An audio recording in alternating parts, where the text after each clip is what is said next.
Hello everybody and welcome to my art vlog. Today's video is a speed painting video of my son. He's 20 months old and I decided to paint this picture. I think it's the first painting that I've ever painted of him. I've done a few sketches as he's been growing up over the past year or so, but I've never done a watercolour painting, so I thought I would do one today.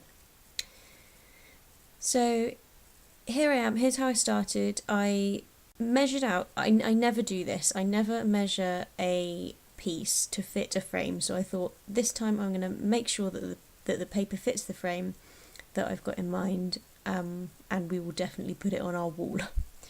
So here I am, starting the painting. I just lay a few colours down, I look at the image in front of me, see if I can identify the different colours in the face. Often when you look at the face you can see the shadows, you can see sort of areas that are slightly redder than others, areas that are more orange. With the skin tone I always mix orange, yellow and red in various different quantities. So around the cheeks they're a bit more rosy, so they've got a bit more red in them. On the forehead, which looked a bit yellower, so I added a bit more yellow, but the main thing for me is to keep it quite watered down, and then I build it up in layers, and that's what gives the picture some depth. Here you just saw me do the jumper at the bottom of the picture, so I used yellow there and put drops of purple in it for where the shadows will be.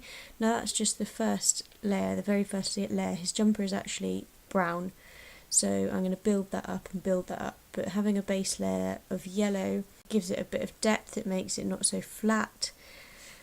And that's the same with the face really. The blotches of colour give it a bit of texture, so it's not completely flat, and builds it up a bit like that.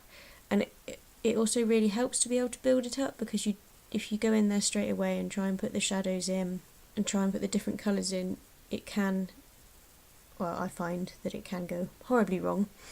So I find it a lot easier to build it up in layers now. It does take a bit of getting used to, because obviously the picture looks terrible at first. Like now the picture looks really pale, the jumper looks awful with those blotchy bits on, his hair looks fairly yellow, when really it's more of a sort of darker blonde.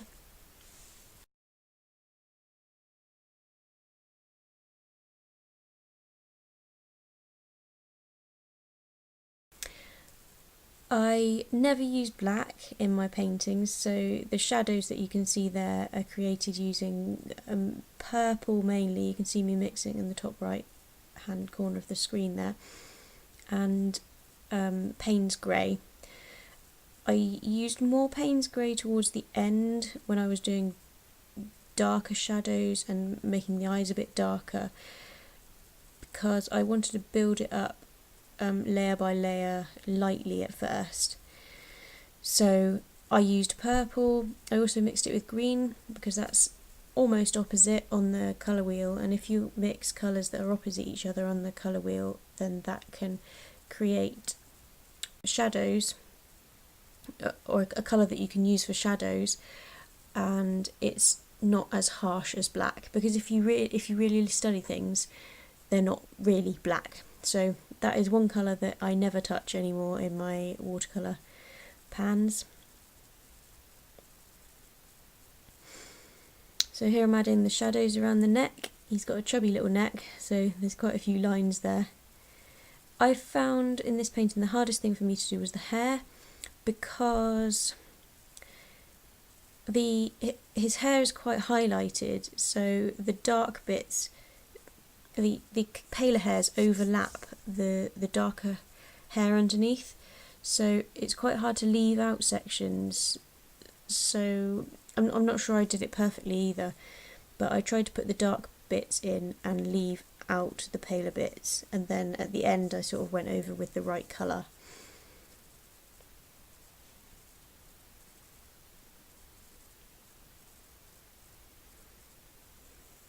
So I'm adding a bit more texture to the jumper here. As you can see, I don't always follow the lines that I've put down at first. I tend to notice different areas of light and shade than I did when I did the first layer.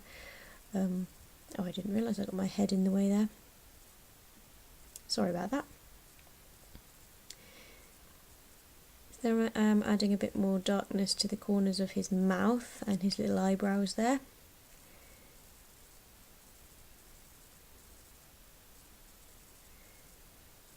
One good thing to remember is not to use, well, unless you're doing a line drawing obviously, but not to use lines to accentuate the shape of the face or features on the face, because if you look at it, there's not a line between your lip and your chin, for example, and there's not a line around your nose. It blends in a lot more subtly, and by using colour to give a bit of shadowing around the nose and the lips, for example, it's a lot more natural than outlining would be.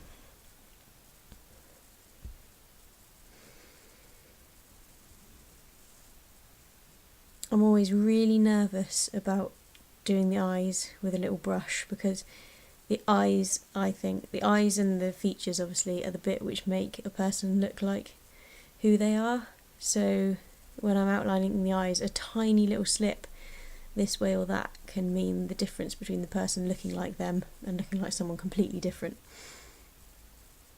I've sometimes painted a portrait and it looks like a good portrait, but it doesn't look like who it's meant to look like.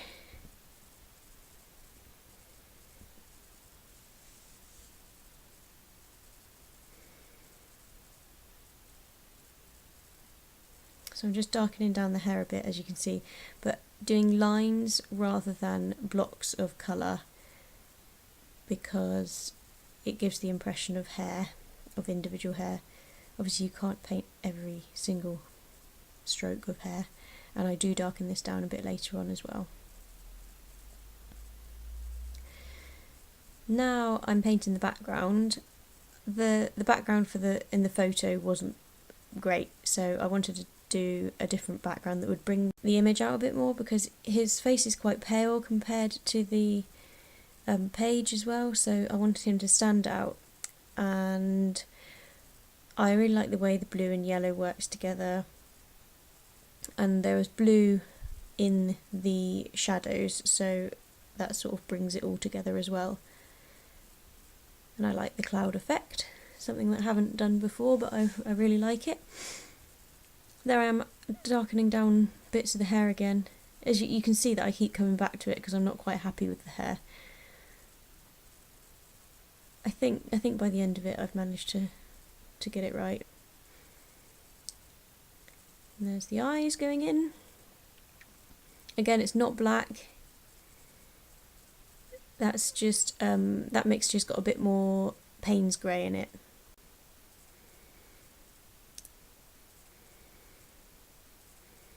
I cut out there, just before I put that piece of paper down, you can see I cut out the shape of his head because I wanted to mask the area so that I could do these flicks in the background. So I flicked the background with the same colours that I'd used to paint the sort of cloudy effect in the background, just to give it a bit more interest and make it so it wasn't completely plain. Rubbing out the lines, and here's the finished painting. So I hope you've enjoyed watching this video. If you want to see more from me, please follow me on Instagram. I'm chocolate.claire, so I'll leave that on the screen somewhere now. I'll leave all my links down below. If you've enjoyed this video, please click the thumbs up and hit subscribe, and I hope to see you all again soon. Bye!